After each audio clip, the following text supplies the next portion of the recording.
কিছু সাপ শিকারীকে বোকা বানানোর অনন্য কৌশল অবলম্বন করে। তারা এমন ভান ধরে যেন তারা মৃত। তারা এর চেয়েও চরম মাত্রায় পৌঁছায়, যেমন নিজেদের মলে নিজেদের ঢেকে রাখে বা মুখ থেকে রক্ত নিঃসরণ করে। গবেষকরা আবিষ্কার করেছেন এই নাটকীয় অভিনয়গুলো আসলে তাদের বিপদ থেকে দ্রুত বাঁচতে সাহায্য করতে পারে।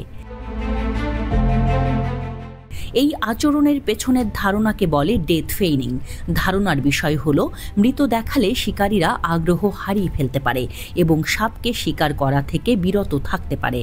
তবে এটি একটি ঝুঁকিপূর্ণ কৌশল, কারণ নীরবে শুয়ে থাকা সাপের শরীরের দুর্বল অংশগুলোকে সম্ভাব্য ক্ষতির জন্য উন্মুক্ত করে দেয়। এই কৌশলগুলি কতটা কার্যকর তা বোঝার জন্য বিজ্ঞানীরা ডাইস সাপের উপর একটি গবেষণা চালিয়েছেন।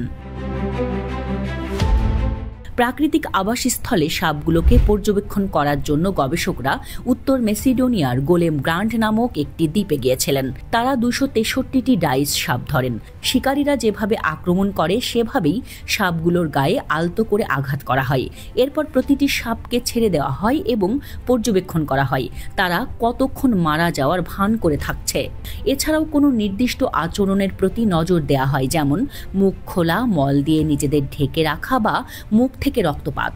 এই রক্তপাত সম্ভাব্য স্ট্রেস হরমোনের কারণে রক্তচাপ বৃদ্ধির ফলে ঘটে। মলের মধ্যে নিজেদের ঢেকে রাখা সাপকে শিকারীদের কাছে কম আকর্ষণীয় করে তোলে।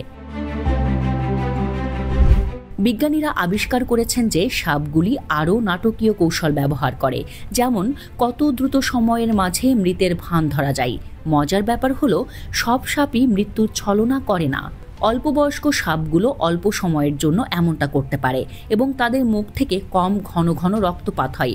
একই প্রজাতির সদ্য জন্ম নেওয়া সাপ আবার এই আচরণ করেনি। সম্ভবত এগুলো দুর্বল এবং কম অভিজ্ঞ বলেই।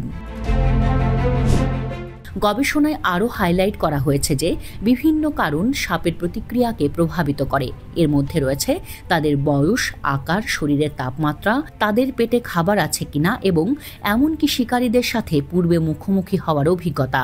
প্রতিটি সাপ তার ব্যক্তিগত পরিস্থিতির উপর ভিত্তি করে তার প্রতিক্রিয়া তৈরি করে বলে মনে হয়। প্রবৃত্তি এবং শেখা আচরণ এখানে বিরাট ভূমিকা পালন করে। এটি একটি জটিল প্রক্রিয়াও বটে। এমন একটি সাপ রয়েছে যে সাপটি মরার অভিনয় করে ফাঁদ পেতে থাকে, যাতে শিকার কাছে এলেই তাকে ধরতে সহজ হয়।